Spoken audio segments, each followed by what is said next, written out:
Okay, well, good afternoon or morning or whatever to wherever you are. To everyone watching, which is probably nobody at this point. So, I'm going to start the stream off with kind of a blind play of a game called Bounder. And I know this one is well liked, and I have never played it. I tried it briefly to make sure it runs on my NTSC machine, and it does. So it's a pretty simple concept where it's kind of like, you know, you're looking downward and bouncing a ball, and you don't want to fall to your doom. So it's very simple. So let's see here. Okay, and you can't move when it's hitting the ground. Okay, that was a mistake. I think the arrows propel you a bit more. I'm playing without audio because my streaming setup isn't set up the best yet. Okay. Oh, see, it sticks in the air longer. This is... Wow, I'm gonna have to have another go at this. This is terrible. It's just high. Wow, okay. See, you can't make that jump. You have to kind of know how far you can... Oh, what's this? Oh, that's not good. This is 1985. It's kind of cool they got the parallax. That's very uncommon on 8-bit systems. And a bunch of commoner stuff manages to pull it off with a lot of interesting techniques. I think the most common one is... Oh, crap. Animating tiles. You're trying to chain these. God damn it.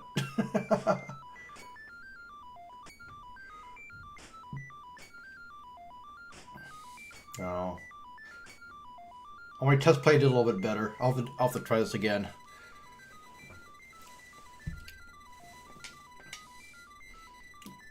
I think this was a budget release. Not sure. I would hope so. It's not really a very... You know, I can't see someone paying like $40 for this. But it is pretty cool for what it is. I see why people like it.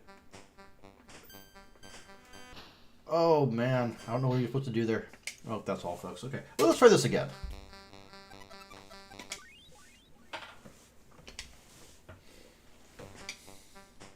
And then I'll check the chat room, because I don't have that loaded up right now. So if anyone's saying anything, I can't see it.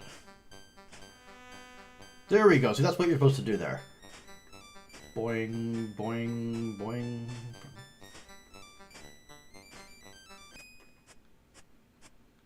Well, I guess you really don't want to do the question marks if it's...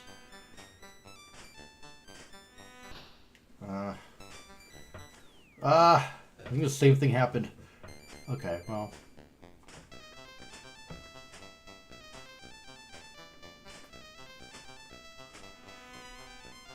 There we go. I don't know if I want to get that or not. There we go. Go in. It's all kinds of little bad guys wandering around, too. Kind of creative.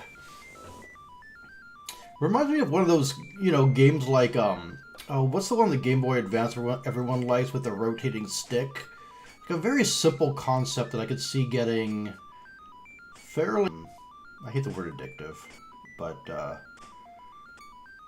can see getting into this.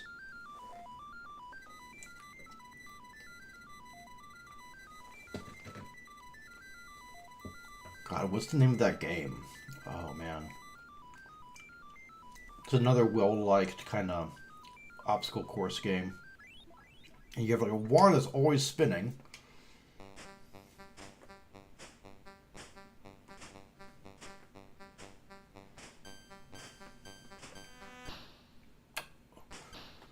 Oh my god. Oh my god! No.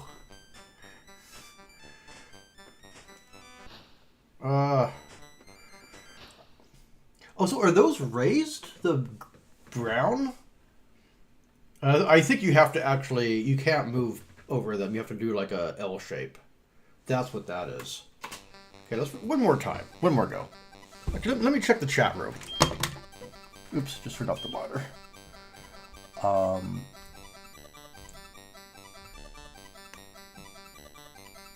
Let's see here. Yeah, nothing in the chat room. All right. Let's just have another go here.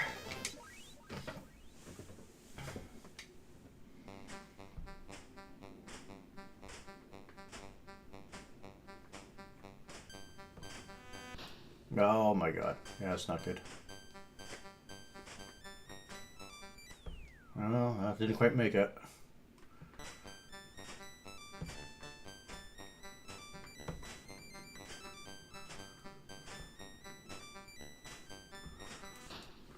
Oh dear. You know what? I'm gonna just die and start over.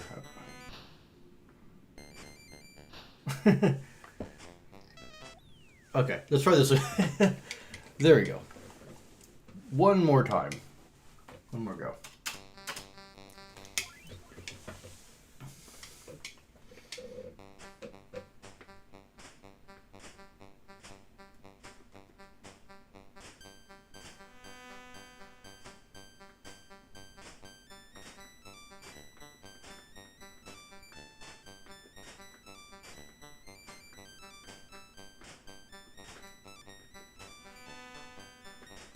That's what you're supposed to do there.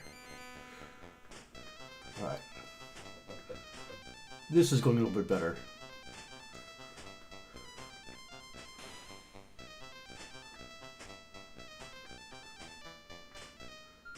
Hey, go in without dying a bunch. How about that?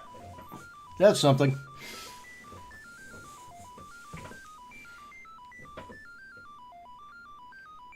Okay.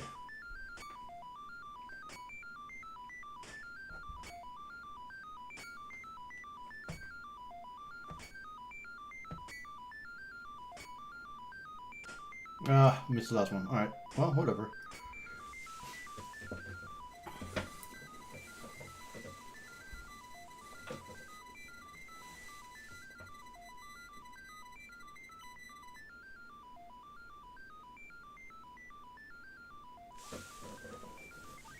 Okay.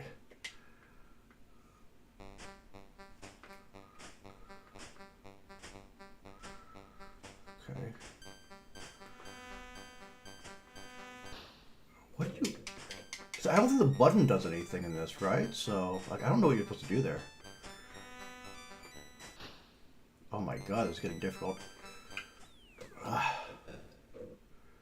The game knows it's a complete bastard because it's giving you so many lives. It's a real cybernoid. Some of these games are like, yeah, we know we're really hard. Here's like 10 lives. Here's a handful. Here's a handful of quarters, kid. Oh my god. So you just have to know which of the question mark items are good and bad? That's kind of whack. All right, let's see what else we got here. I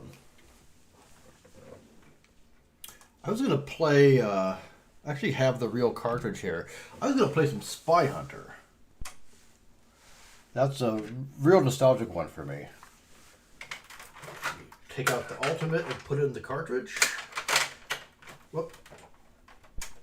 Let's see how it is here. So I actually have to hook up the second joystick for this because it uses two sticks. One is for the steering and machine guns, and the other one's for oil slick and what's the other one? Smoke screen.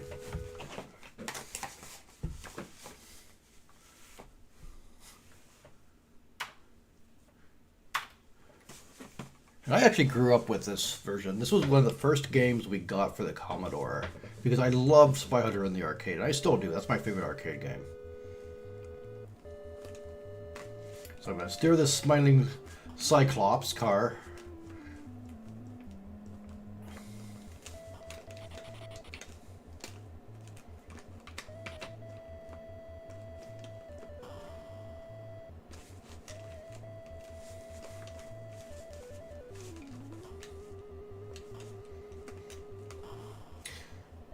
So yeah, this is when we first got our Commodore in the mid 80s. I want to say this is like 84 or something. Oh crap, I should not have done that. We got 2 cartridges. My brother got Defender, which was a very good port for the time, and I got Spy Hunter, which is a buggy mess, but I love it. The other day I was playing it and thinking, oh, I got through the, you know, I got so far in it without hitting any bugs, and then all hell started breaking loose. It reminds me of like Grand Theft Auto, where like the longer you play it, the buggier it gets. But it's a, you know, it's a non-trivial game to port to a home computer, because the original, if I'm not wrong, was a 16-bit game, and I think it was likely programmed in a kind of like a high-level language or something, because there's so many different object interactions. Like you can get the, you know, you can do all kinds of things like knock spikes off the spike cars using a different car. You can get the helicopter to bomb its own guys. All kinds of things can happen. And in the home versions, usually it's a bit, there's a bit fewer things that can happen in terms of like enemy to enemy interactions.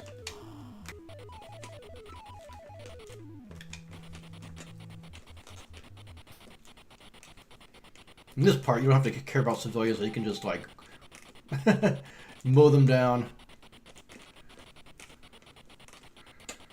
You have to watch out for these barrels they lay, and like on the Commodore, it's really hard. Oh, there's one. It's really hard to see. It's like gray against that dark blue. Oh, I want that. And it always screws you. Watch this. Watch this. It's gonna screw me. That's the part where you just start blasting and you don't care who you hit. Just get me out of here.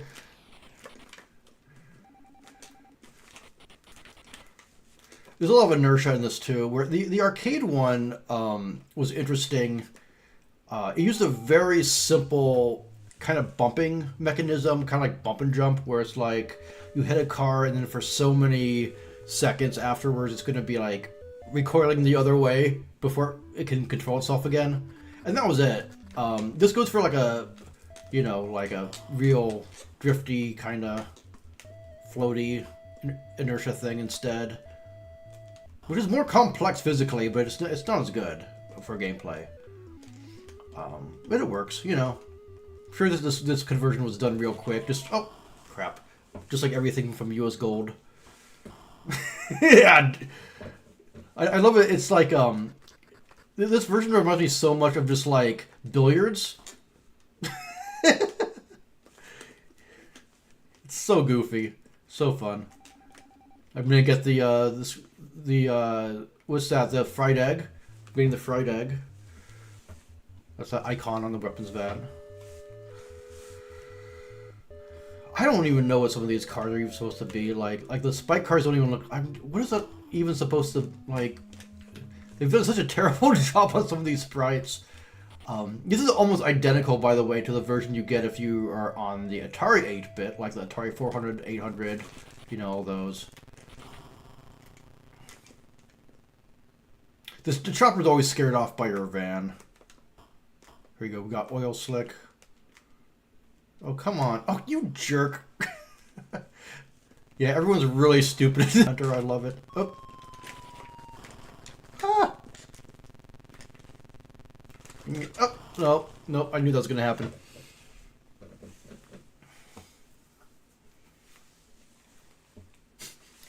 I'll play any version of Spy Hunter, pretty much. I remember the Coleco. I need to revisit it. I remember the Coleco being like the best version of home version of Spy Hunter. But like I said, I don't know if any of them have all the interactions that you know, the arcade one does. Which is part of what makes Spy Hunter. It's like, you know, you're missing a good chunk of the game. It's kind of like when you play hard driving at home, and like they can kind of get the polygons to work, but they can't get any of the physics. So it's kind of like, what's the point? It isn't that bad. Like, it's still fun, unlike hard driving, but.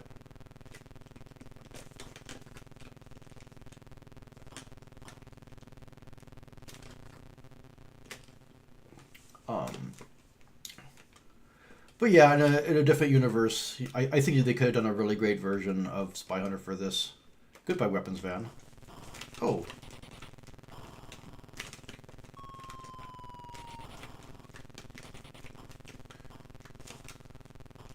I'm trying to get the enemy into the helicopter shop, but I really don't think they do anything on this version. Yeah, the spike. Oh crap! This spike dude went right over the crater, and nothing happened to them. I forget the name of that. Like the bulletproof guys or bulletproof bullies. What are these? I forget. What's funny is the civilian cars pretty much all look pretty good. It's everyone else, and you're just like, what the hell is this?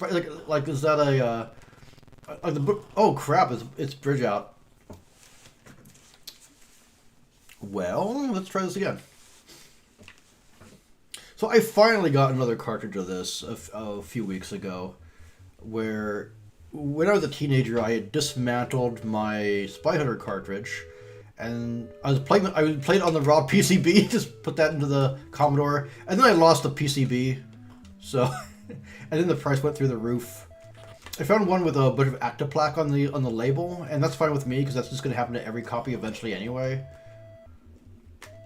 Like, these labels from some of these games, the glue after a few decades, and people used to pay a lot for a pristine label, but, you know, I mean, it's like, these are all condemned.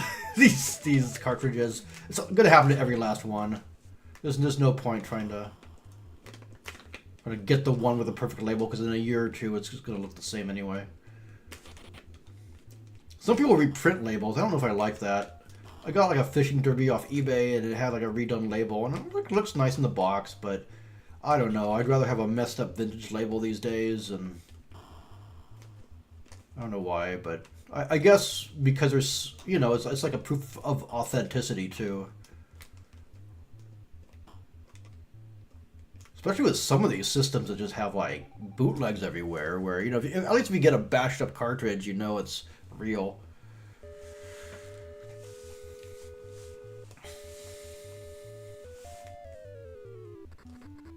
Look at these three cars in formation there. Oh shoot, that could have been bad. He just drives off the road, as one does. Okay, bridge out.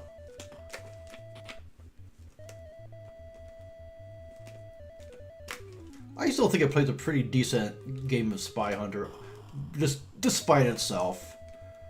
Like, what is a speedboat? Like, look at this thing. And the fucking waves are off-centered on it, the wake. Whatever. Hit that too hard. I'm glad it still has a tugboat. I've been playing the Atari one because on a Discord we're doing the we're doing the Atari game as a high score contest, and that one's really limited. I should stream that sometime. It's like, oop, some kind of shit going crazy here. That one's really interesting.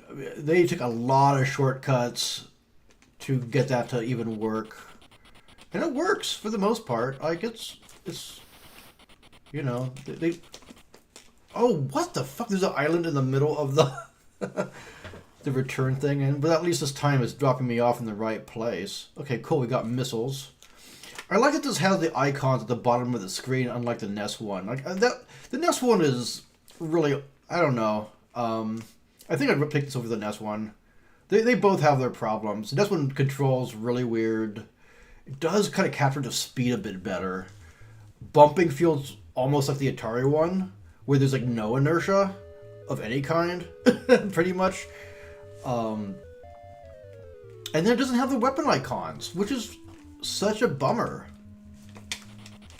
Yeah, take that.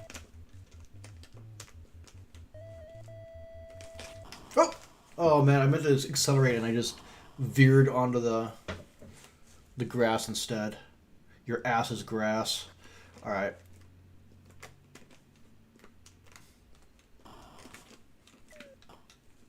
Move it. There you go.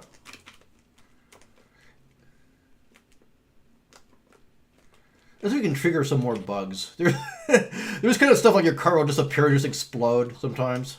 I think it has to do with the chopper, maybe. I don't know. There's a known bug where like if you go to sideswipe a car, sometimes you switch positions. You swap positions with the other car.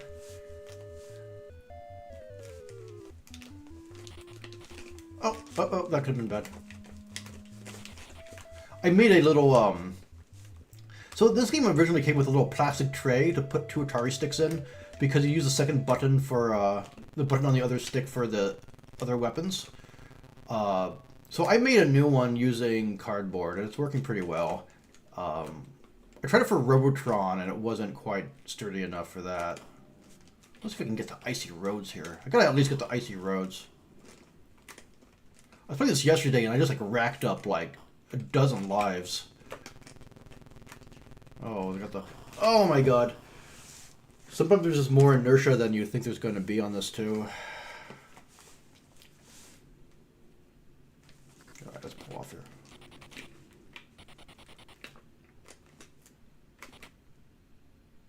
Maybe we'll do a stream every Sunday. I don't know. This is just kind of fun and relaxing. I love rambling about this stuff. Hopefully you guys do too.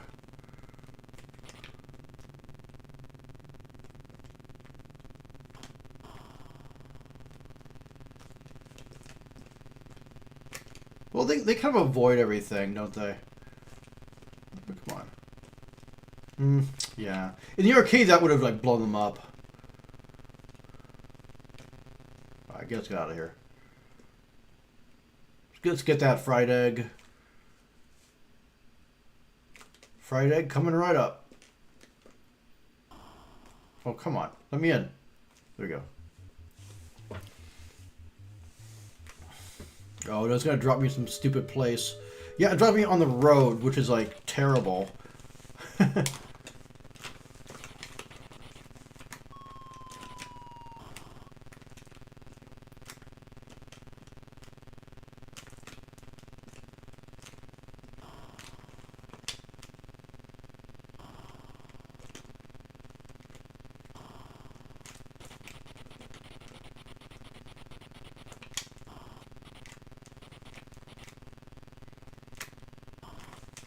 Oh man. Oh, okay. That takes care of that. Not a bad game. So I could show you some of the more egregious bugs. Those are always pretty fun.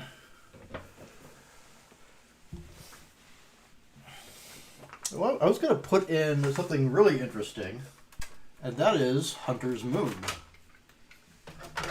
Oh, check this out. I recently got this. This is a recent re-release on cartridge. It works on NTSC, which is great. And it's such an interesting abstract game. And it's something that's really, it's the kind of stuff you don't really see anymore. And I'll explain as I play. So first of all, they put this amazing intro on this thing with like, not full motion video, but partial motion video.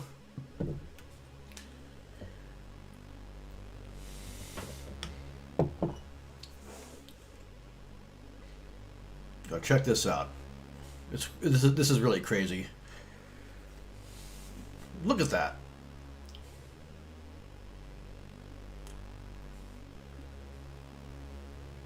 So, I mean, this is setting it up to be a more traditional kind of game, a more cinematic kind of game than it actually is. It's not a... It's a weird puzzle shooter thing. And in my mind, the weird games are the best Commodore games. It's the stuff that you know, you would never see greenlit from a major studio or anything like that, you know. Let's just do a new game. Let's see if I still got it too. So let me explain this. The goal is to collect these star icons, and you can see this mini map on the bottom of the screen. It's the second kind of field from the right.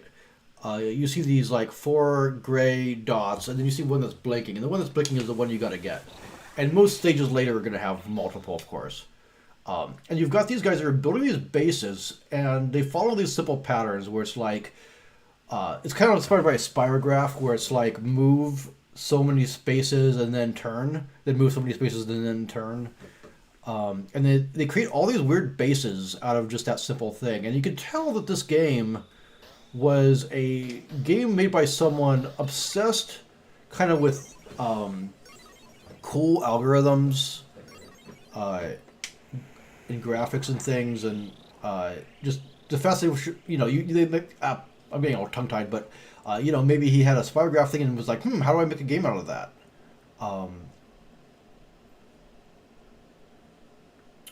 So let's see. One thing here is, so you'll notice I'll be blinking after I get this. Oh, I messed that up. I'm going to change engine type. I'm going to go to what's called the cruise, which means you kind of like, after you start going in a direction, you kind of keep moving that direction. Well, I'll show it like that. You cruise. And that's useful, especially when they start firing at you, when you can kind of put on the gas a little bit. Well, maybe this isn't what I want for this. It's hard to exactly position with it. Let me go back. Right. Oh, I don't want shields, damn it. Okay. By any means. It's a game where you kind of wait and you look at the patterns and you figure out your next move. But anyway, I was saying you could chain these little star things because your shields engage. And later when they're shooting at you, it means that you can absorb these spores they shoot and they don't cause damage. And that's going to be really important because you can just kind of like... The shields last like a few seconds. So if you're chaining, you don't have to like waste any of your shield stock. Now, if you engage your shield stock from the menu, like I did before, it lasts a whole level. So you can just like hang out while you're being shot at. As long as you don't hit the builder, the door's going to come along and he's going to rebuild this web. There he goes. So you don't want to hit that. Oh, crap. Which I just did. But yeah, you don't want to hit that. You don't want to hit any of the things they shoot. Here we go. Chain, chain. Chain, chain, chain. There you go.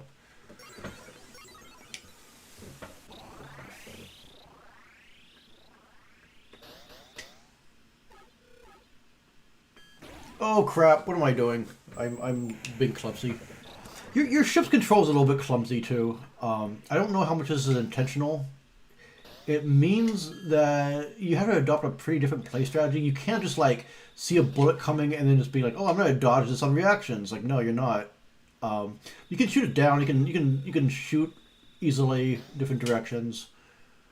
And the stages start getting much more complex and much more interesting here. I'll show you. I can do like a random mode too to show you the later levels without actually getting to them. Okay, let me go to this. Oh, it's not on this one either. Here we go.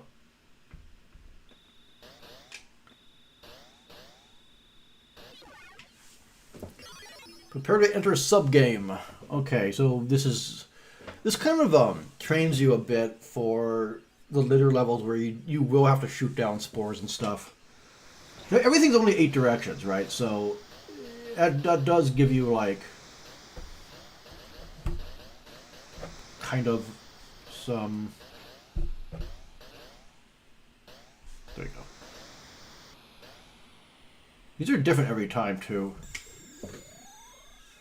Sometimes you get luckier with an easier one. Cool, there we go. Beware of attackers, system 2. This is going to be one of my favorite things on the Commodore, though. Definitely not a perfect game, but a very interesting one. Oh, what am I doing? Being a moron, apparently.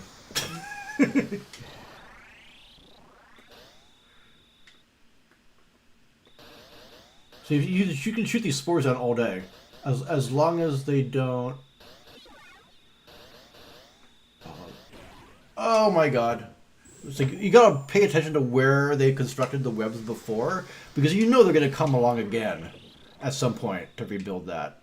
And if you haven't seen a builder in a while, well, get ready, because they're coming. There you go. Oh, see, I stopped blinking and now I'm vulnerable again to the spores. You see someone who's good at this, it's just like boom, boom, boom, done. There we go. I don't want to do that one. I'm awful at this one. It's very hard. Let's do this one.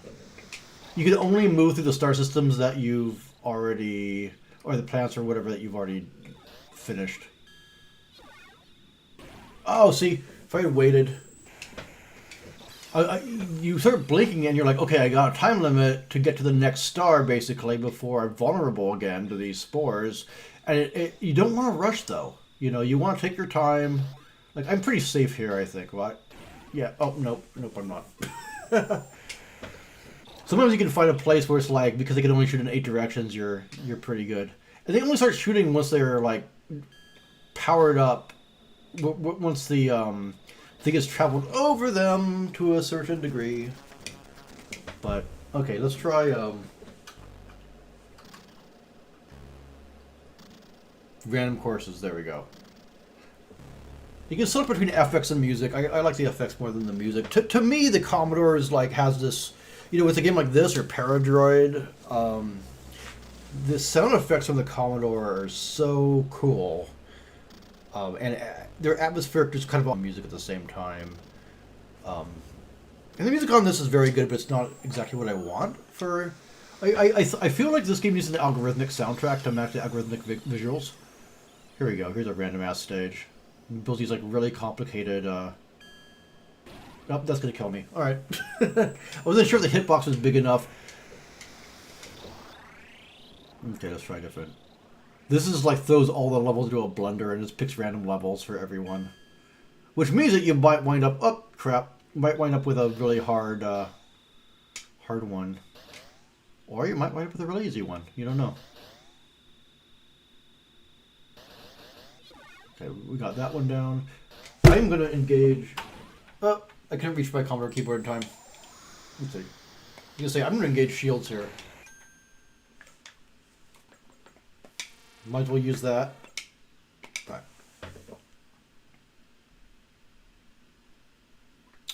Yeah, this is big enough to fit my big ship through. You can see what I mean about the controls. Oh, I think it's pretty on purpose, though, is a thing. It's like... There we go. They just want to make life hard for you.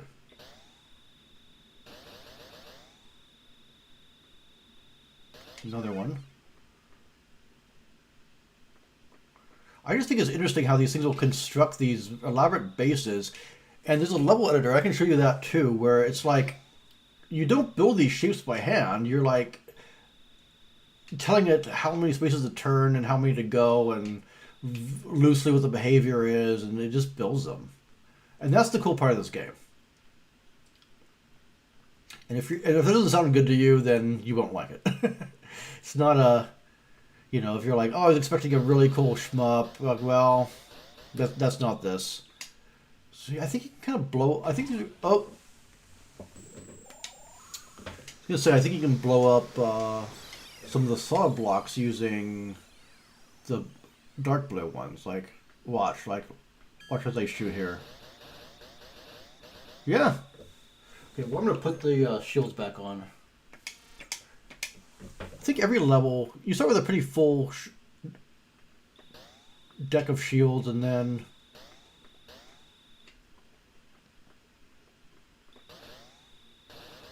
Yeah, with shields you're immune to everything but the little traveler guys. So you gotta be real careful. You gotta know what their pattern's gonna be. And you can kind of look at the pattern and kind of figure it out. You can watch them.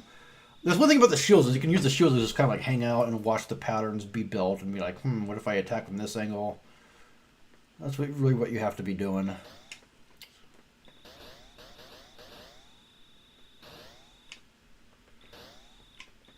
I do want to get better at this. I've seen people really just like whip around it. Here, let's let's see here.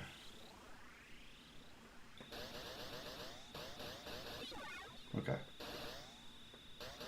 Go down here. Okay, and there's like, oh crap.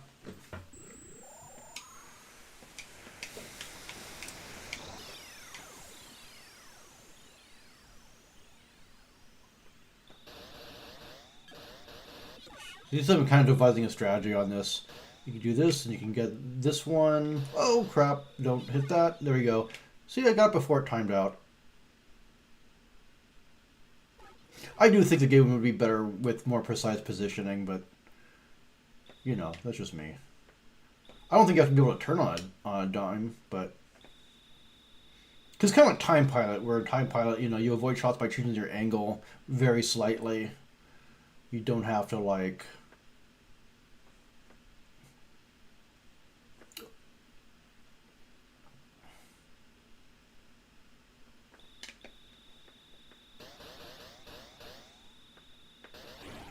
Oh no. One more life. Yeah, this is a very hard level. There's one like this that I managed to complete with a similar, you know, elaborate mazes. Some of the blocks you can't destroy, some of them are bombs. I managed to finish it. But it looks like this one you can kind of do without shields if you're careful. Boom, boom, boom.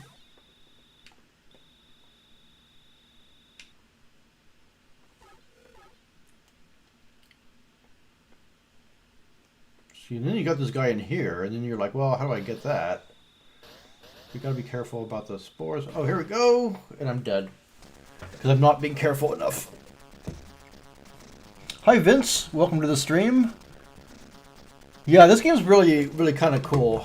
I'm gonna put something else on, but...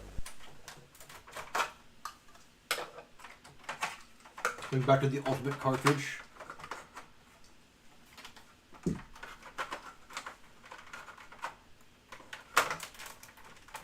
Yeah, C64's got a lot of great stuff, depending on what you're after. Like, you know, I think people, you know, they're really into, like, NES or something, and they go to the Cumber, they're like, oh, I want to see all the cool platform games and shooters and things. It's like, well, those aren't going to be as refined as what you get on the NES, you know, full stop. But there's a lot of other stuff that's pretty great. You just have to be a bit flexible, and...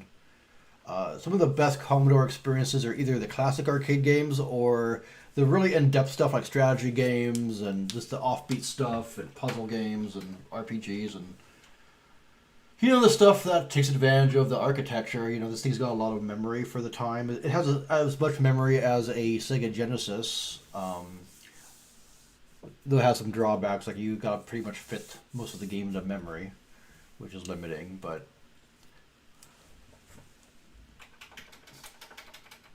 Let's see, Uridium is pretty good. But Uridium is like, you can always find Uridium.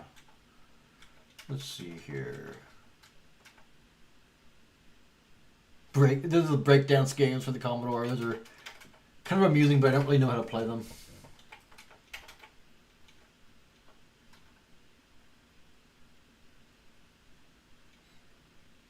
Citadel was by the same author as Hunter's Moon, but this one's not NTSC fixed. You know what? I kind of want to play Armalyte. Because Armalyte's always a good time.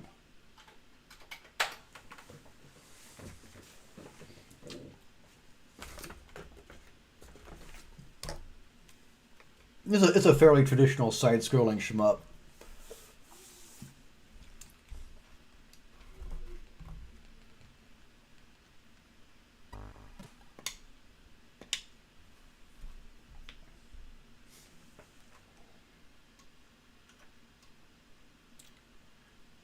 The biggest blast since the big one. It's loading. Oh yeah, DOS games. Yeah. It's a lot. I mean, yeah, getting to Cumber like the Amiga and stuff. It's a lot like the shower scene.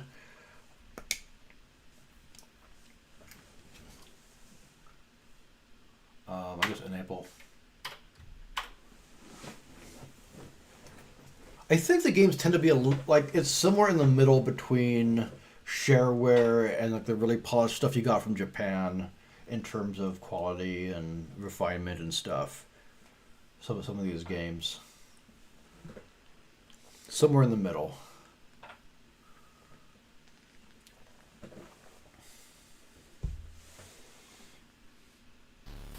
So this game is made for PAL systems. It kind of works on NTSC. You're going to see a lot of flicker in the top portion of the screen, which does not happen on a PAL system.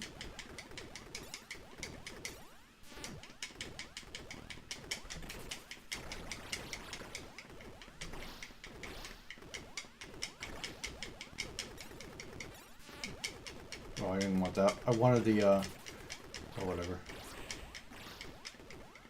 Kind of like the pipes structure of this. And the hitboxes are nice, too. They're not like...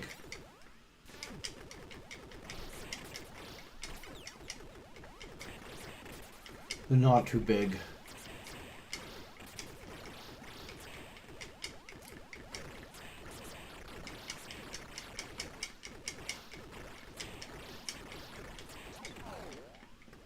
Ah.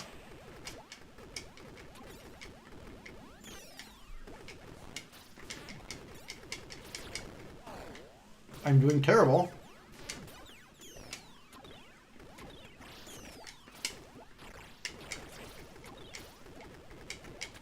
The other day I got like 3 levels in.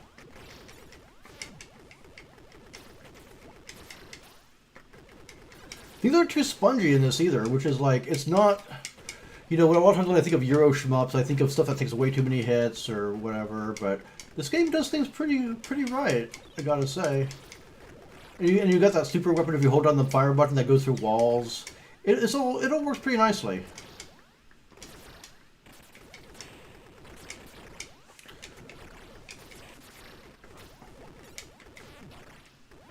Oh, wow, I didn't die. Alright. Well, I'm almost just completely toast here.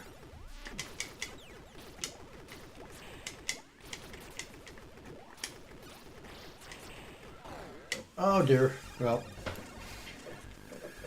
let's do something else here.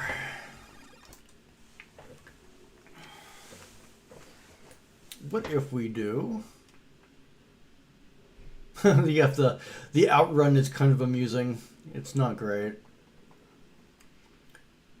Super Cycle is always kind of a good time. Let's try that.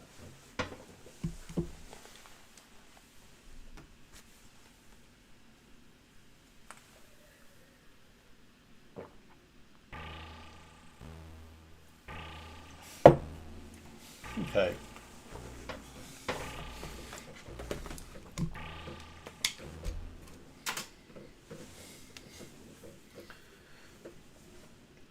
So if you've ever played Pit Stop,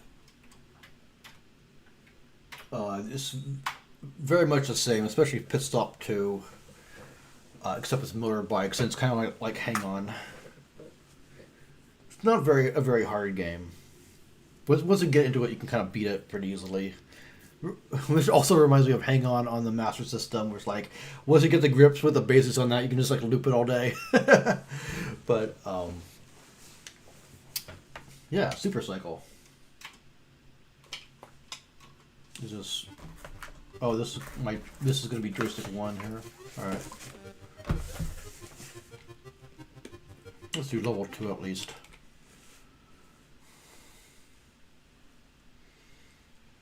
So Epic's, you know, they did California games, and they built the Atari Lynx and did all the library for that.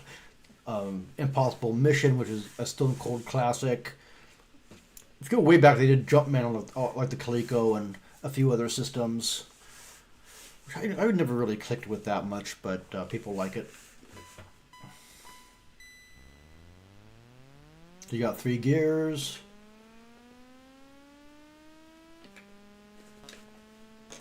Bump that guy.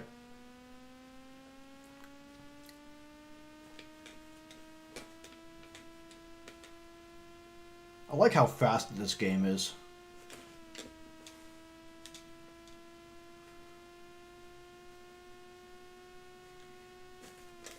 It's also a fairly decent pole position for this, and it's basically the same as the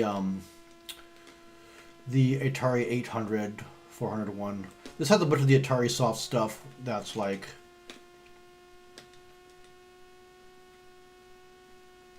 kind of the same on the Atari and the Commodore. I think it was last time I played the Mario Brothers Atari Soft, which I really like. I really like that version of Mario Brothers. I think it's my favorite version.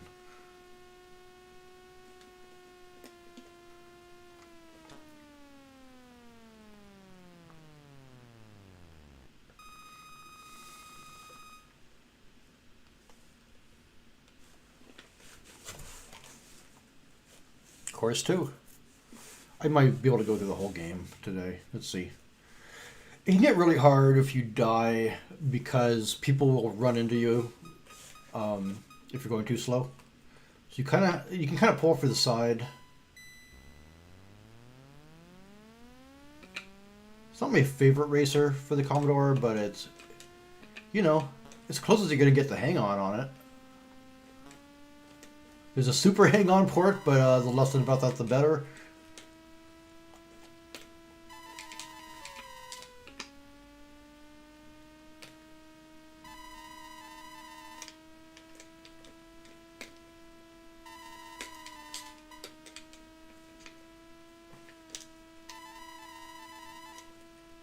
It's a really weird inertia. It's the same way that Pit Stop 2 controls. If you go slow enough, there really isn't much of it, but it's like the skidding is done with inertia. So it's like, if you have traction, it's like really grippy, and then you're kind of all over the place otherwise. I don't know, hard to describe. You just have to get a feel for it. It's odd.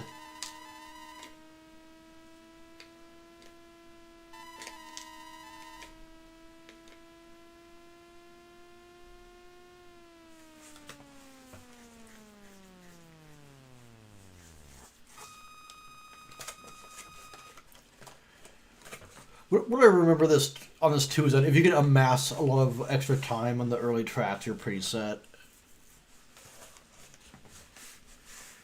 I think this is going to be like the bonus round. No, not yet. There's a cool bonus round where you collect flags. It's no speed buggy, but it's cool.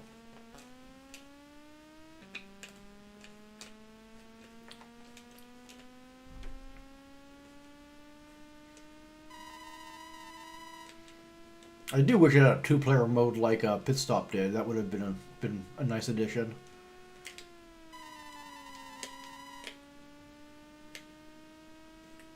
Pit Stop has this. It's called Pit Stop because it has this mini game where you play the pit crew, which is really fun.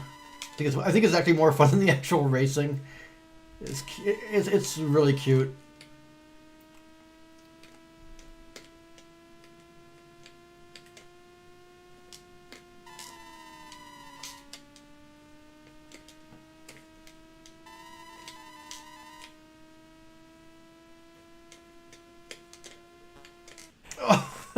That kind of shit happens if you're going really fast in this, and you get these little turns that can really throw you off. So I'm gonna like stay in the outer so I don't get run over here. Oh, come on, get up to speed. There we go.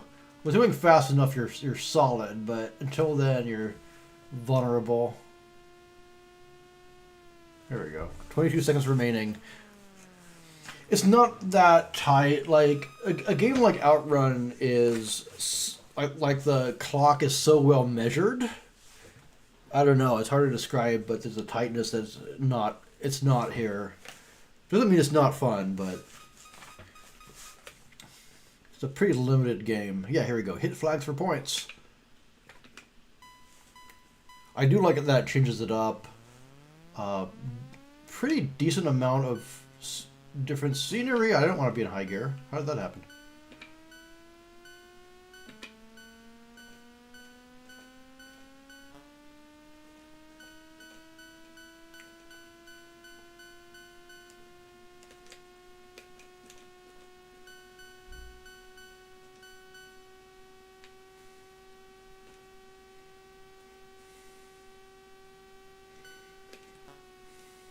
Move it. Move it or lose it, pal.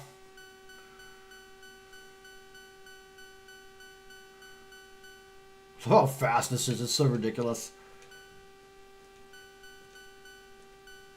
Yeah, this game has the makings of a really excellent hang-on clone. It just misses with the physics and stuff.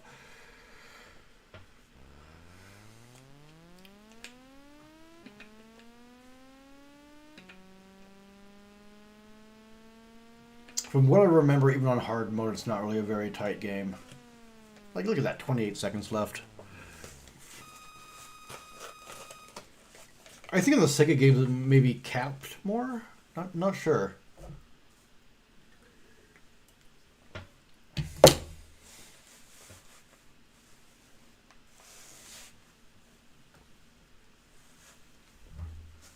I think this is quite easily my favorite 8-bit system, though. Just overall.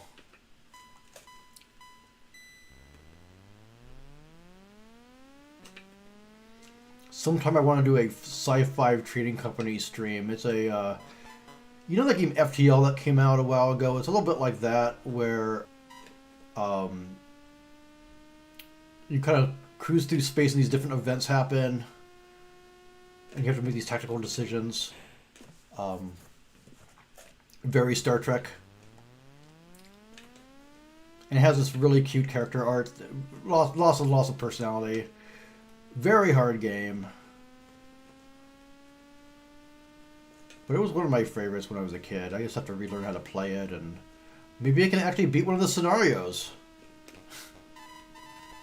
Oh no.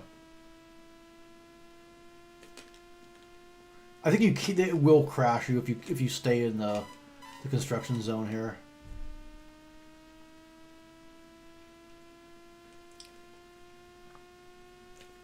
Oh no. Yeah. I think if you hit a cone, it's all over.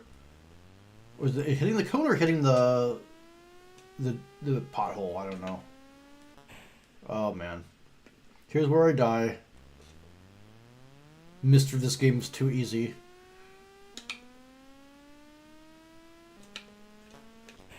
Oh dear. Okay, well I'm just gonna be hosed at this point.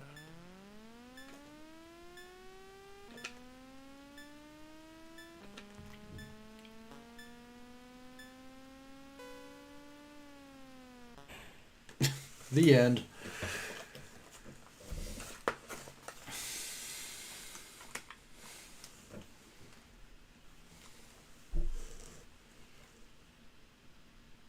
Let's see how I did here.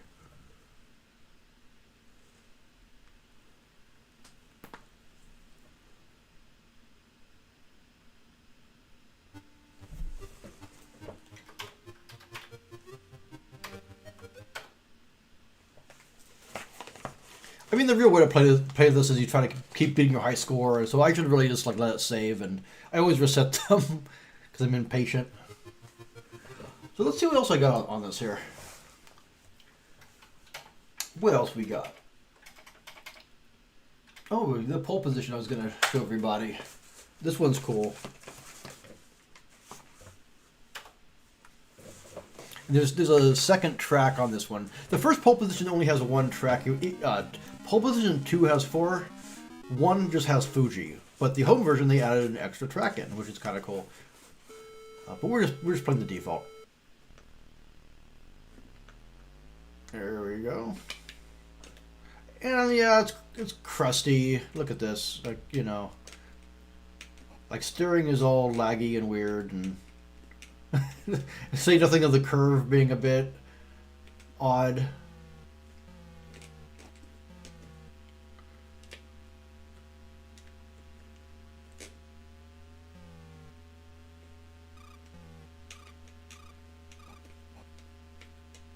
I would love to talk to some of these people who did these early racing games. Like, how did you figure out these curves? Why do they look so weird? What did you do here?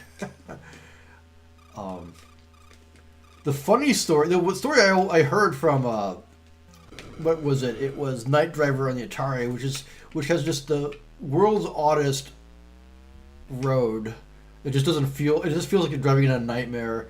I think he said they got like really high and just like wrote it. They don't know what they did, but it kind of works. I think everyone was just like shooting from the hip back then. Like there's, you know, as long as the road's curving and stuff's coming at you, then it's functional and it's a success. That's how that went.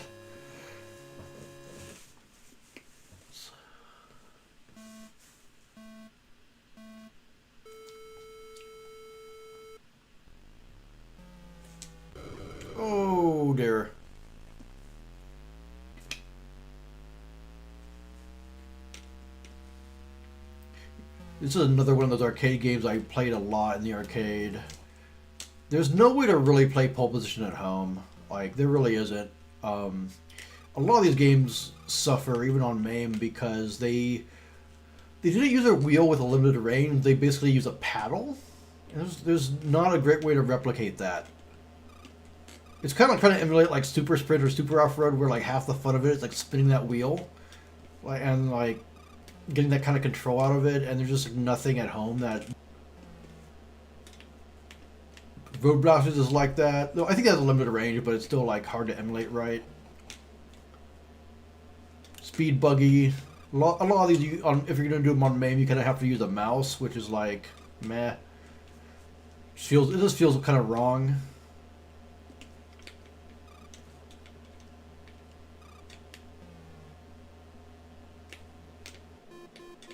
All right, extended play.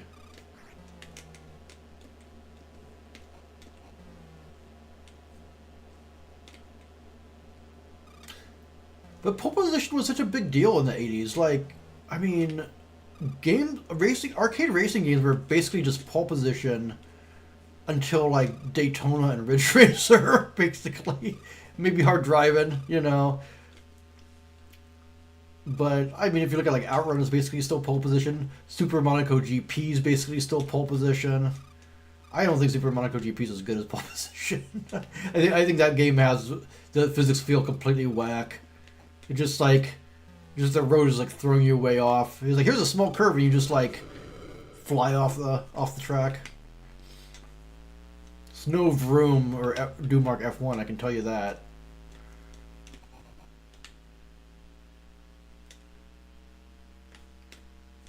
Where Super Monaco in the arcade was really deluxe. I like the arcade mode. The Amiga has a really good port in the arcade game and feels a lot like it. Let's see what else we got here. The Power Drift is not bad, but it's also not very exciting.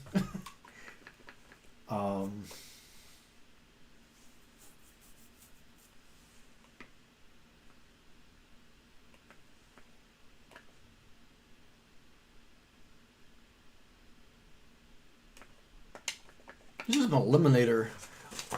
This was one I was introduced to the Commodore 64 direct-to-TV stick, which I guess it's itself a classic now. That was like early 00s. But it had a bunch of Euro stuff I hadn't really heard of.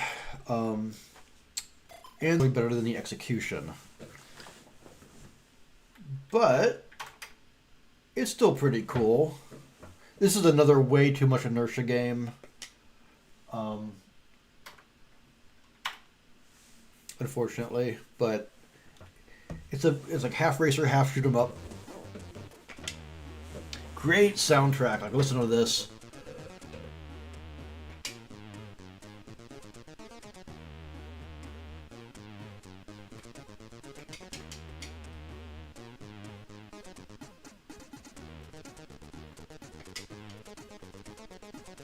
You get these jumps that can go off. It's really just like left and right. I don't think... Does up and down do anything? I don't think it does. I don't think you can go any faster. You just kind of like... I guess it's more like a shoot 'em up. And there are 16-bit versions that I haven't tried. I bet they're better. I bet they respond nicer than this does. Yeah, the combat is just like kind of incoherent because of the frame rate and stuff. You just kind of like try to dodge in advance and cross your fingers. And don't run into enemies. It's alright. I think that yeah, you get hit, it drains your shield, so it's not like fatal. I guess that's their kind of way of getting around having really precise combat.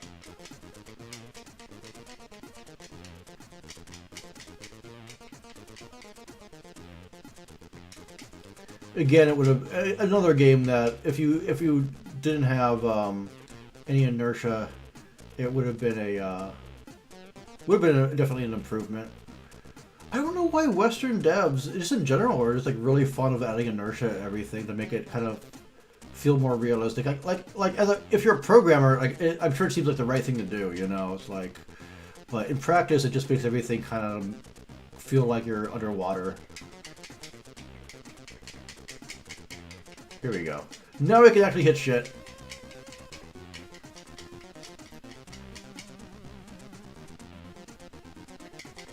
Hey, and it's got hills.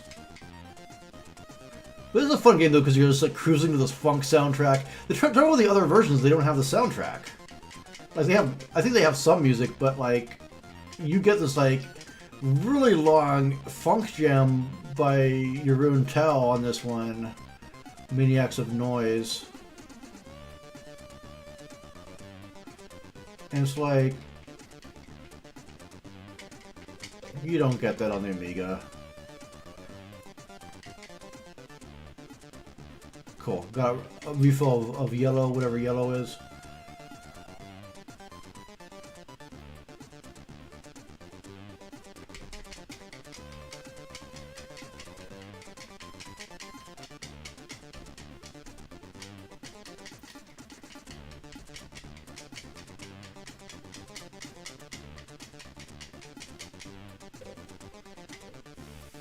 I'm doing pretty good. But a lot of these games too are really cheap in Europe. So like, you know, if this is like £4 or something on cassette, this is, you know, you can just spend your lunch money on it, and like that's a great deal. You know, I'd play the crap out of this for that. If it was priced like an American game, which you know that's like $30 on a floppy, like probably not the greatest. Oh, am I out of shots? I'm out of shots. Oh no, it's the end of the level. All right.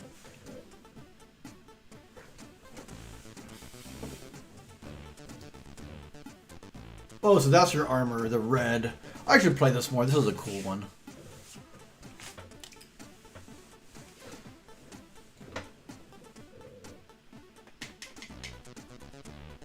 Oh, am I?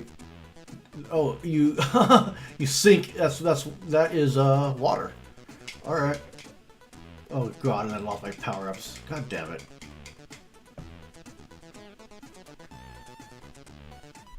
Okay, you can jump to the other side. That's what you do.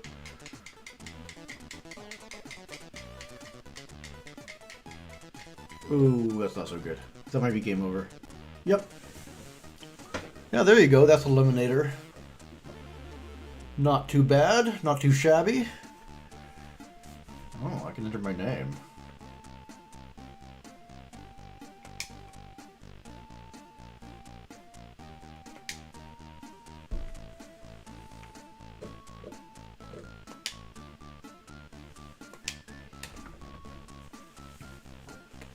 Okay.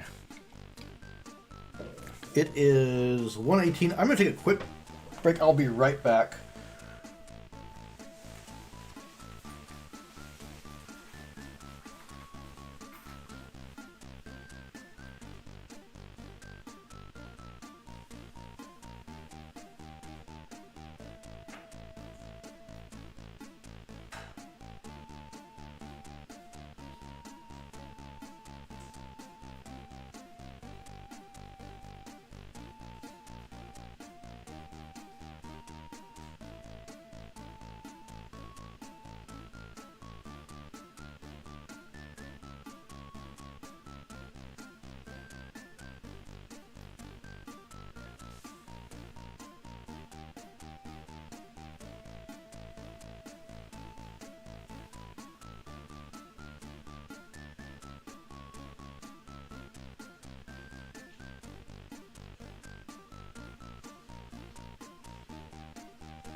Okay, got some more water. Let's see what else we got. I'm taking requests too. If anyone's on there and they want to see a Commodore game, please feel free to request a game. Probably enough racing for now. Let's see. So I'm always open. That's one of my favorite genres, racers.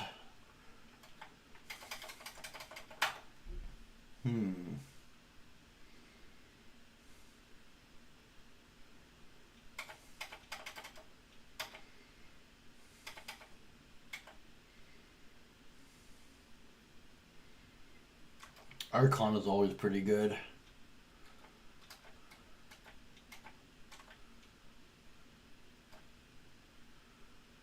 Oil's Well is like Anteater.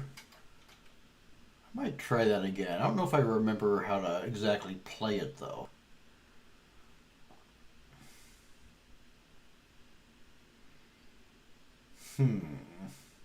Yeah, let's go for it. Why not? 1983.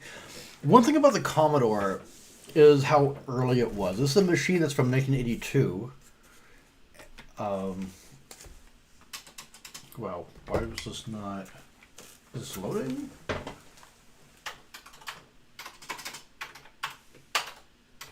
But like Boundary that we were playing earlier is like 1985 or something. I got, you know, think of a world where like Super Mario doesn't exist. I don't know what's happening here. Well, that takes care of that. I'll figure that out later.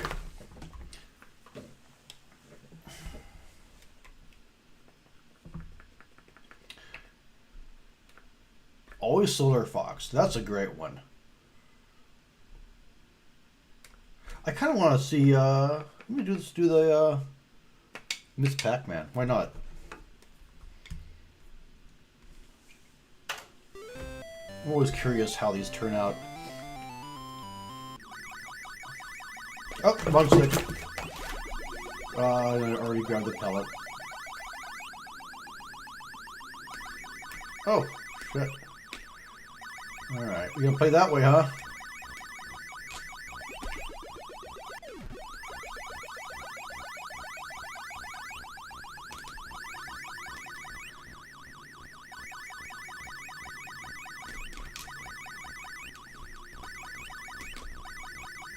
Oh no. My Pac-Man skills are rusty. There's also Super Pac. And that's kind of a neat one. And it, like, I don't think the port is all that bad considering when it's from.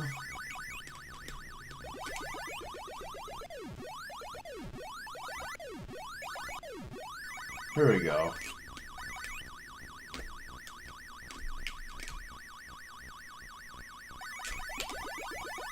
You jerks.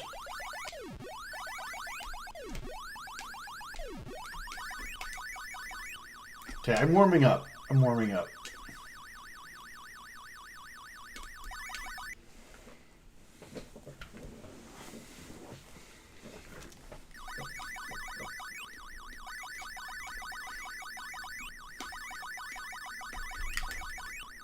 Oh shit! Oh shit! I'm missing. Oof. I don't want to blame the controller, but I am using the Atari sticks. The original CX40 stick. I actually quite like them.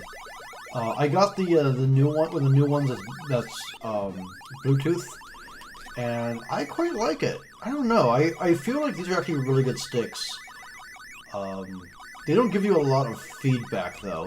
That's really the problem. But they're very low throw, which is kind of the best way to do a stick back then, because it's like less leverage, less to break, quick response.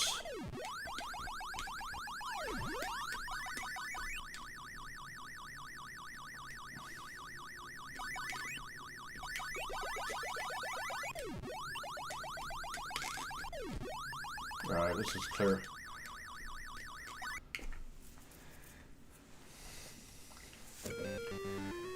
And this is a game where, I mean, this how old is Miss Pac-Man now? This is about a 42-year-old game, 43-year-old game, and it's, I mean, it's completely timeless. If nobody had thought of Pac-Man, and then tomorrow this comes out as like an indie release, people would be all about it. It just does, I don't know, it just never seems to get old.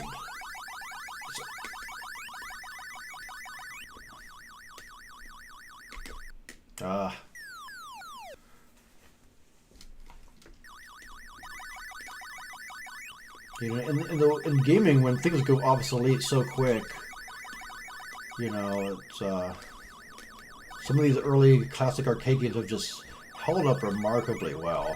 I think they've held up better than a lot of later stuff. Oh crap! Come on. Oh no! What a way to lose. Let's do Super. If I think I have Super. Yeah, Pogo Joe, which is an old original game. It's kind of like Hubert. Yeah, Super Pac-Man.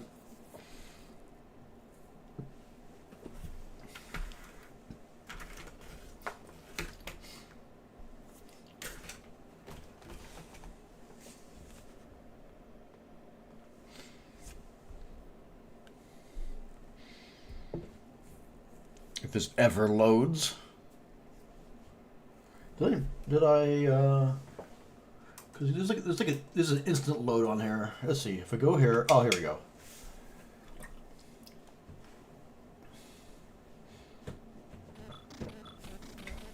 Hello, I am back again.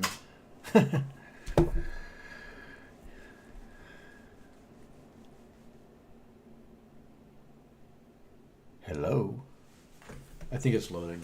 The it's cracked by multiple crackers. Press 1 to 3 to select the sounds. All right. Do I want to cheat? No. Here we go. One player, one joystick. All right. I'm not sure what joystick's which. Oh crap! It's this one.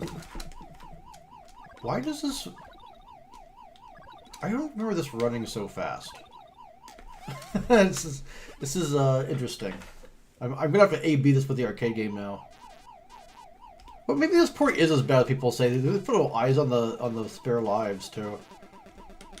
Why? Pac-Man doesn't have an eye. I think I'm supposed to be grabbing these pellets.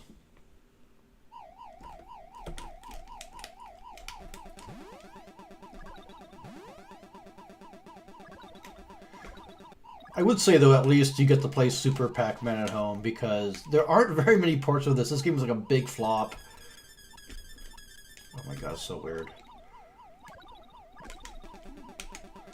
Yeah, if you're... Just because you're big doesn't mean you get to, eat the ghosts.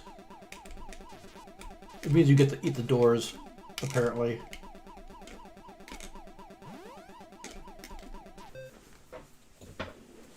Such a weird sequel. I think Namco still resents Midway for Midway making like the sequels that people actually liked. Like, I think Junior is great. Like, Junior's awesome. It's super fucking difficult.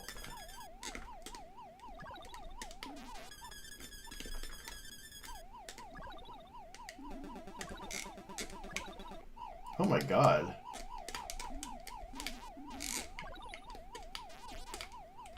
Oh, get the... yeah. No! Alright. Like, this seems intensely... yeah. Intensely difficult. And what am I getting? The shoes?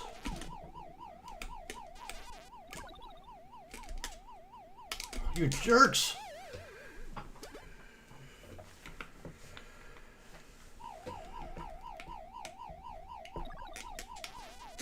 Yeah, so it's like not really as good as like Ladybug or something. I don't know. I don't know about Super Pac-Man. Mark from Classic Game Room loves it. Let's see. Let me boot up Pogo Joe. Oh god, I haven't seen this. Haven't seen Pogo Joe for. It's got to be like 35 years or something.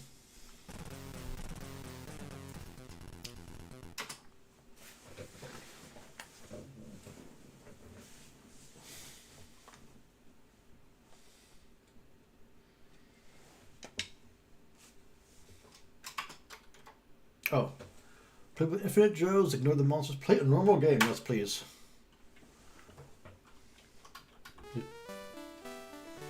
Oh my god, that's title straight! Love it.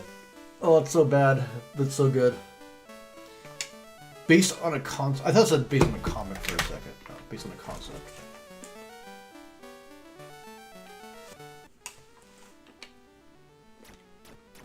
Why is there so much screen static?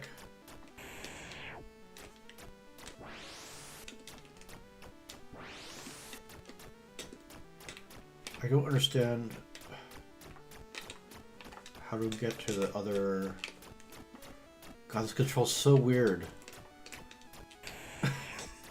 I kind of love the graphics, though.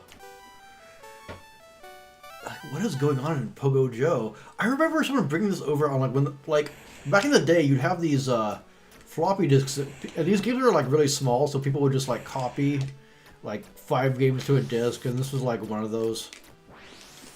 Yeah, I'm dead.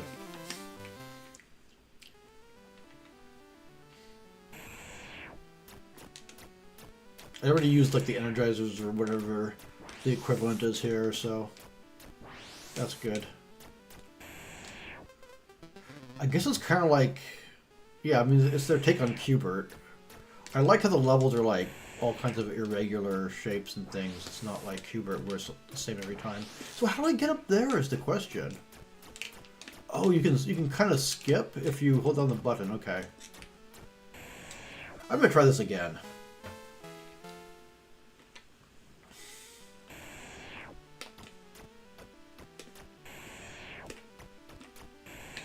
You can't just like go up. Okay, you have to go diagonal. Alright. Troutman special recipe. Is that Colonel Troutman?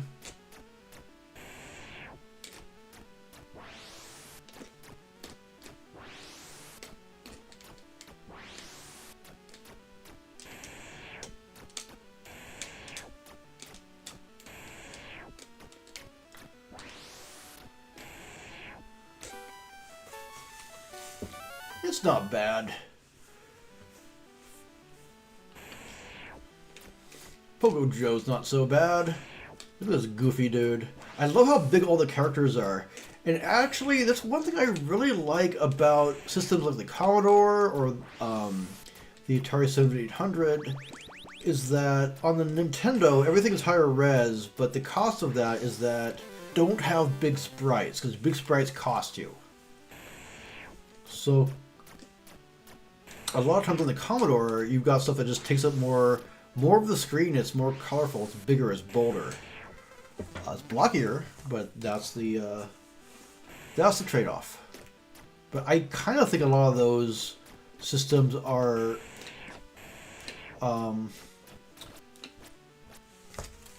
better suited for an 8-bit and the amount of memory and everything that they had, number of sprites that they had, and all that. I don't know. Everything in the NES is very detailed, but it's also quite tiny.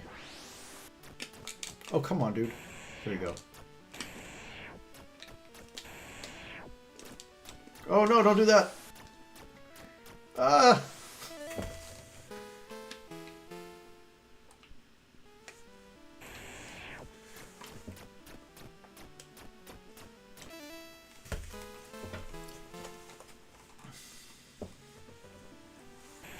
I'm blowing through the levels here. I don't know how many there are. Oops.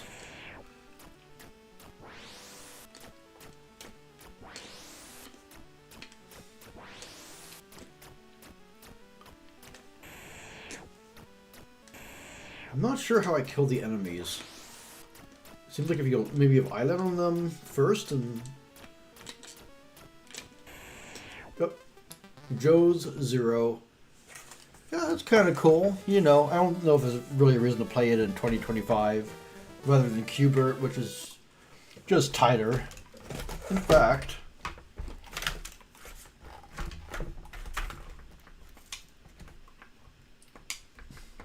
wonder how this is. The Duke of DOS.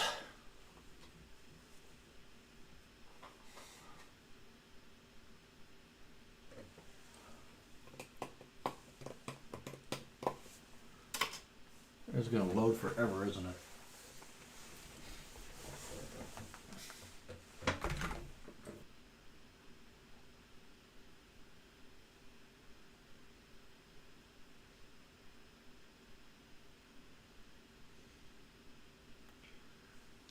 Hopefully it's not too slow.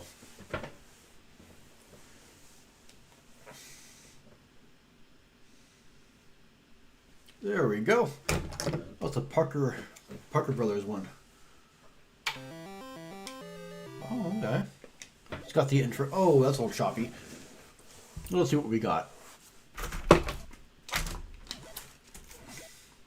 Oh, it's gonna be those. It's one of those ones where you hold the joystick at the angle. Oh, I think it's like this. Yeah, with a button at the top. So you rotate your stick. That feels pretty good, actually.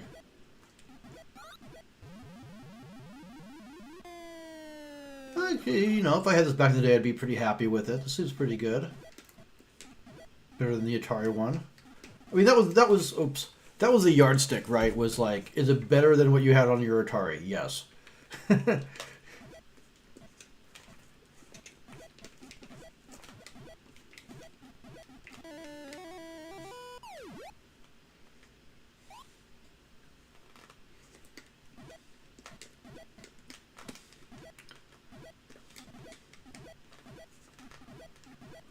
You know what we borrowed earlier on too was we borrowed Zaxxon, and we were like amazed by it.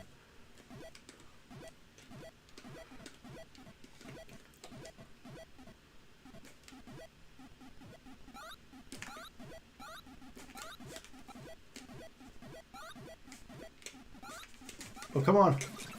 I feel like this is unresponsive, but it might be because I'm hitting like the wrong angle. I'm turning my joystick as I play it. Turning it back to the right way by accident. Okay, well, whatever. That's Qbert. We have the port of The Pit, which is like inspired Dig Dug. It is not good. I mean, it's like a bad port of a bad game. Wizard of War is great. That's like almost like 100% part of the arcade game. I might, you know what? Oh wow, why is this so? I might just go grab my actual cartridge if I'm going to play that. See, do I have Zaxxon? It gets confusing because there's like different versions of Zaxxon, and one of them is better than the others. There's like a Synapse one. Oh yeah, it's a Synapse one. I think this is the good one.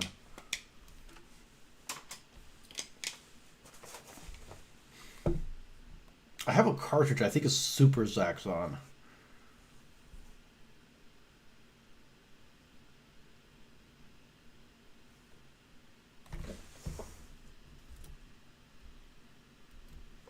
But this was a big game back in the day because it's 3/4 view and it just has so much detail. It was really unlike anything else in the arcade. I mean, Sega was always on the cutting edge technically.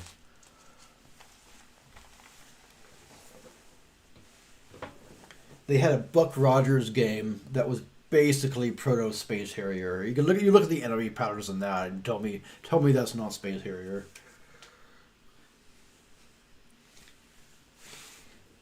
And this is an okay port of that on Commodore and Atari and stuff.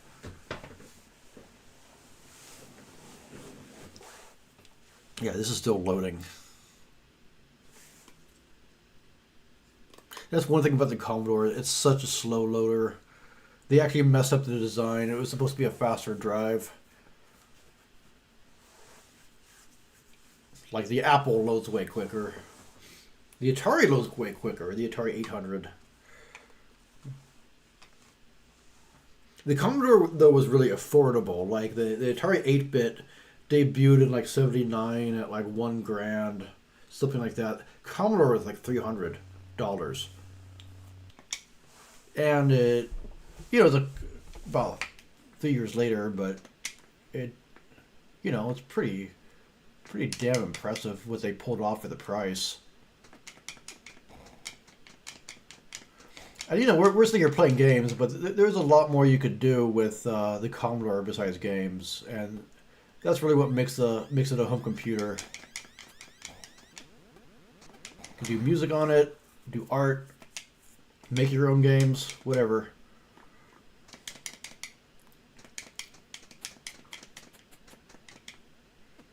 Yeah, this plays really smooth. And then yeah, Sega had their own version of it. One of them had the license to make Zaxxon on floppy. And one of them had the license for cartridge. I think that's how it went.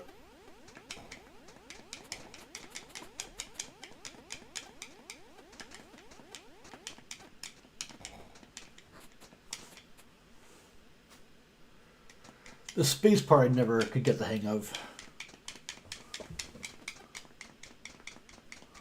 Yeah, $1,000. That was, I mean, it was a lot of money. Though to put in perspective, like, you know, that's the same price as like an Apple II, I think. And the Apple II really didn't offer anything in terms of sprites or scrolling or audio. I mean, it really had no audio. It had a little thing you could click. Make little clicking sounds. Yeah. The space battle was always crap. Because you can never tell how high the enemies are. I always hated this part and never knew what to do with it. I'm just gonna stay at the lowest altitude and just like hang out. There we go. Apparently if you blow up more spaceships on the runway during this part, there's fewer to face during the space battle. I don't know. Could have to eyeball it and see kind of how big everything is.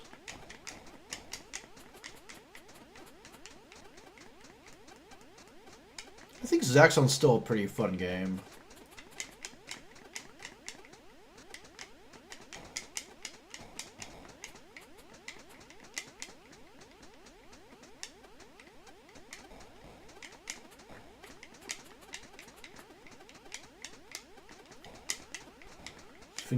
See if I can get to the.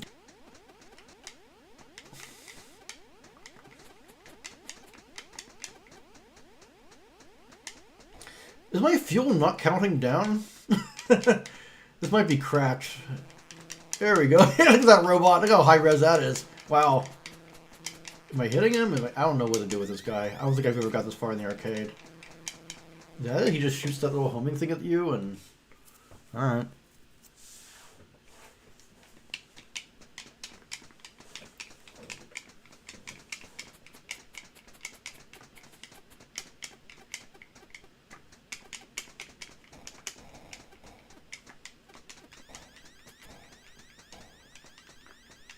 There's a homing missile. Oh no. Yeah, that's Zaxxon, you know, it is what it is. It's, yeah. It's cool. I don't know. Let's see. I'm going to stream for another 15 minutes or so and then wrap it up. Keep meaning to get into Portal. That's supposed to be really good. It's an adventure game.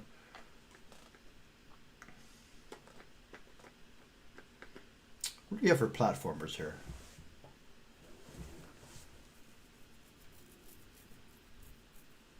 I mean, I really like H.E.R.O. That's an Atari game.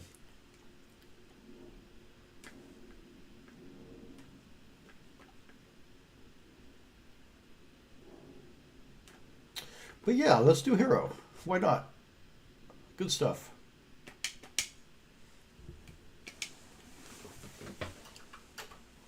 Okay.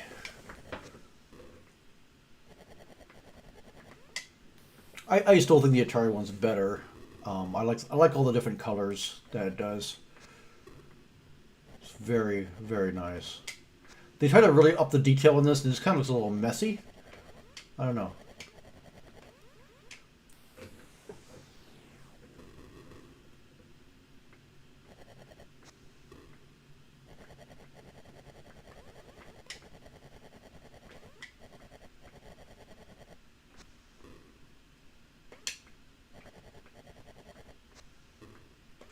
Sure controls well.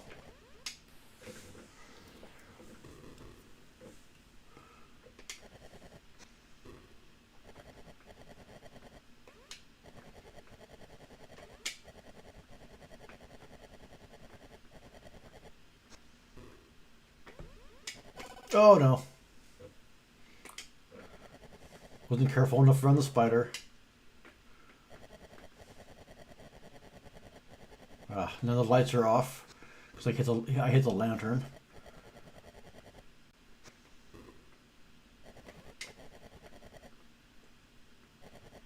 I think those snakes are smoother in the Atari one.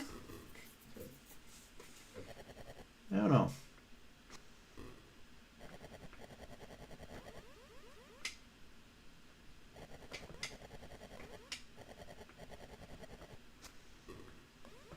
The author recently made a new Atari game called Alien Abduction. Oh, man, I'm just not watching. What the fuck was that?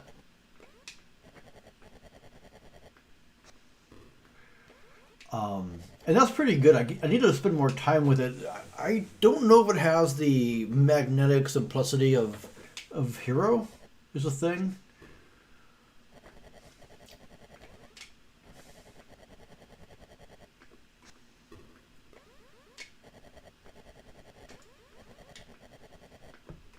I think we have to go back up. Yep.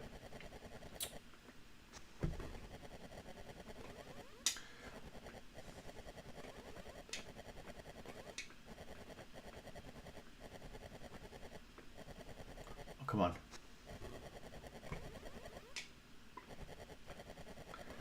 This keeps on everything. You know, it's even on the Sega SG-1000. I don't know if I could recommend that one. It's a very green version of this.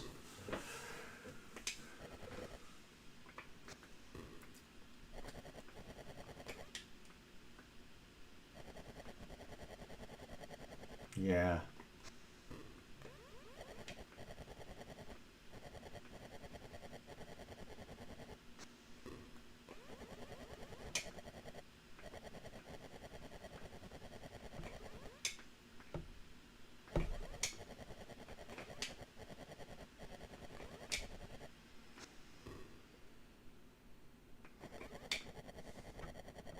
I knew I was going to hit that thing. I still think there's something, I mean, it could be my LCD monitor that I'm playing on, but something a little bit tighter about the Atari one, which is like often the case. I mean, for whatever you can say about the Atari, it was a very responsive system. Oh, that's water? It doesn't animate? Was that not animating? Yeah, I don't know about this version. It's alright. Does the job.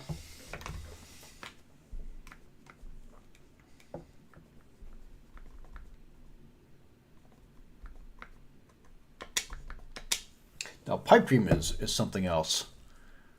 It's a great game. Yeah, $300 is still an investment for sure. Definitely not cheap in 80s money.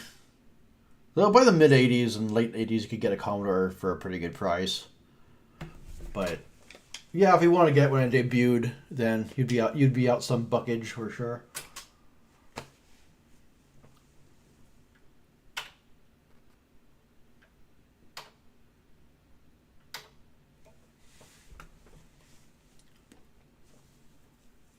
And the worst part is the drive was also like $300, so you'd actually be out like $600 total.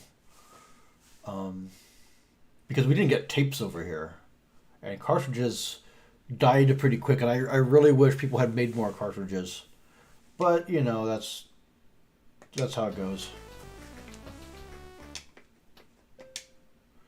Okay.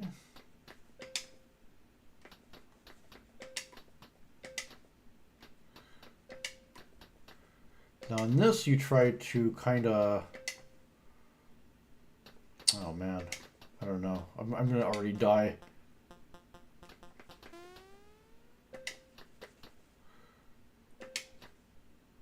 You have to make your path long enough so that... Oh.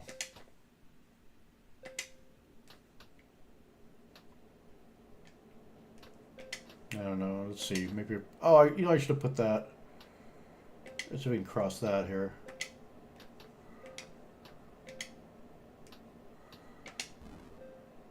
That costs you time to do that. I think I've already won this level though.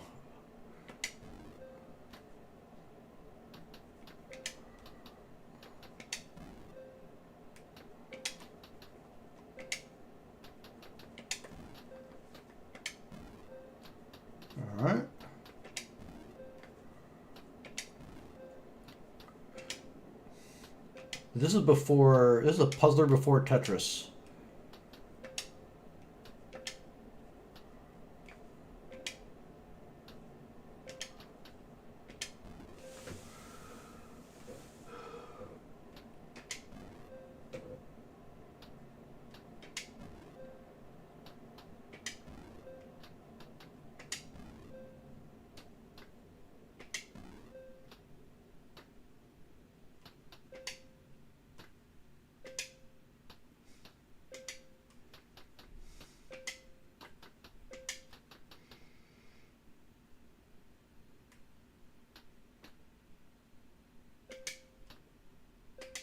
Okay, whatever. I think this is long enough to.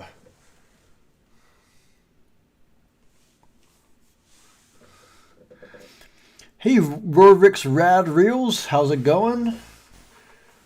This is Pipe Dream, or Pipe Mania, I think, depending on region. Yeah. Level 2. Distance 14, okay. Does it not count down? This is kind of weird.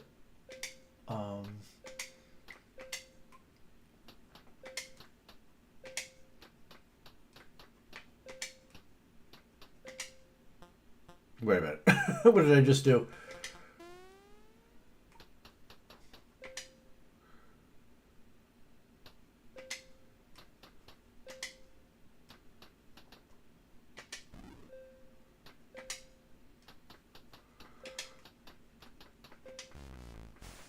Oh no.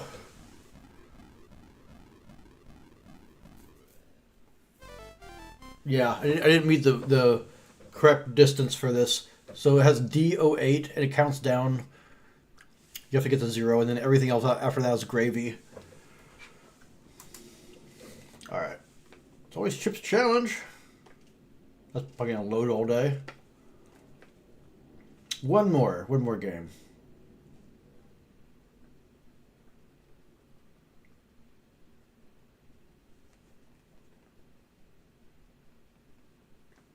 Turrican is really something.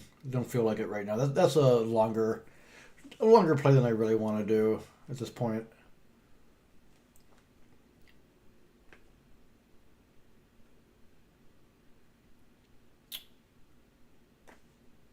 You know what? Let's close out with some Jeff Minter. Get some Attack of the Mutant Camels, which is Matrix in other regions, which is a sequel to Grid Runner. And is this not loading? This is not loading. Let's try it again. Nope, not happy. I do have a real cartridge to sit in the other room. Alright, let's see. What about... Oh yeah, we're doing Cabal.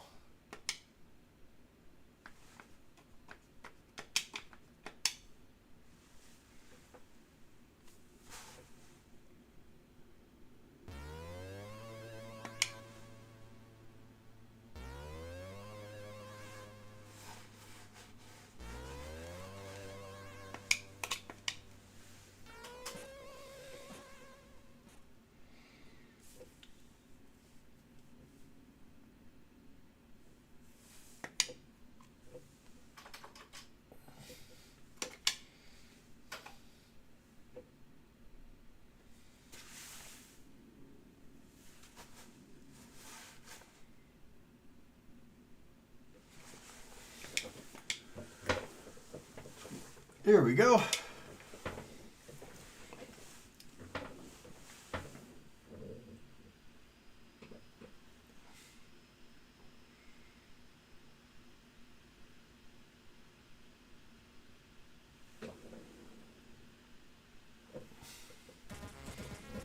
The coin-op sensation.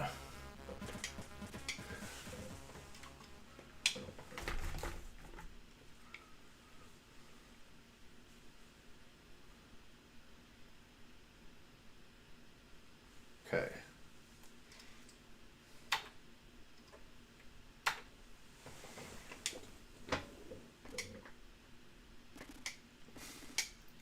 Yeah, I remember this being really good.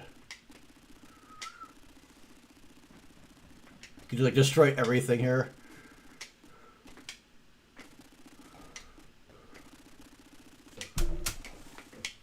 Trouble is that I think bomb is space, and my Commodore is mounted not in front of me.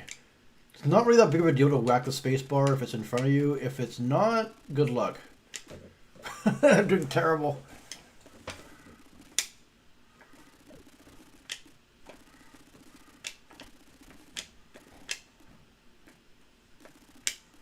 Yeah, this is... I'm not doing so good.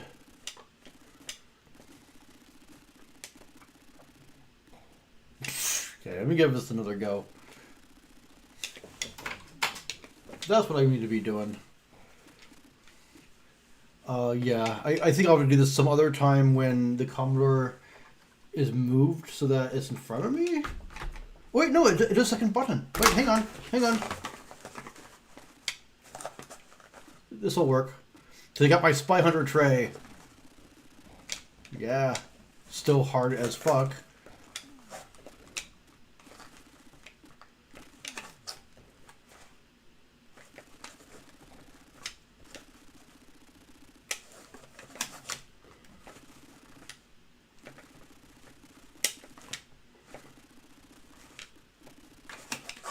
Oh, come on.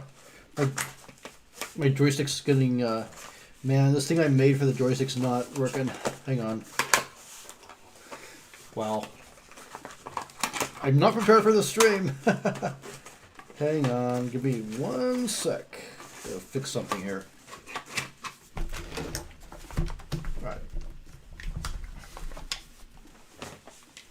Okay, now I'm ready.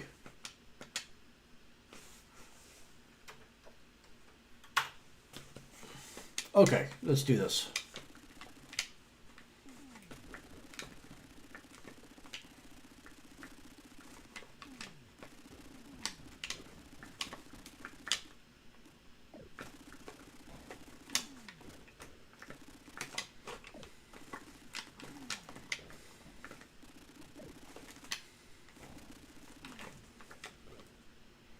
This is working a lot better. There we go.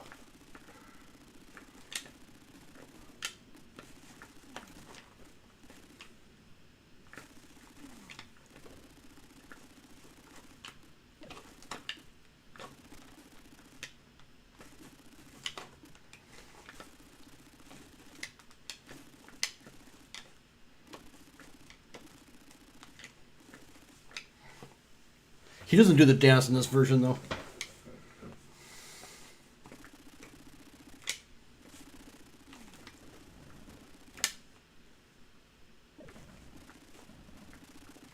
I love all the collapsing scenery. It's so cool.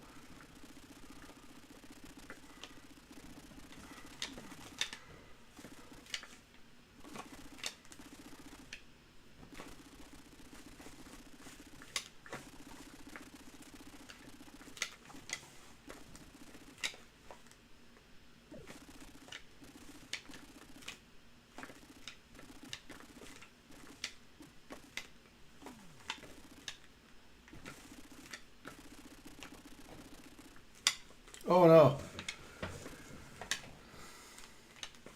Well, did this just lock up on my NTSC machine? Whoa, this just went, my capture setup just kind of went bonkers. Give me 1 sec here. This is, wow.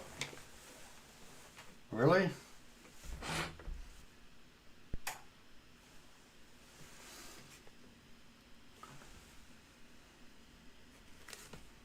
That was really weird. Okay, well, I think I'm going to call it a day. So thank you, everybody, for joining me. This should be up pretty soon as an archive if you want to watch the whole thing again. And got a bunch of other cool games that you might have missed. And I'll catch up with you maybe midweek and maybe next Sunday, depending on my schedule. But cheers. Have a good rest of your day.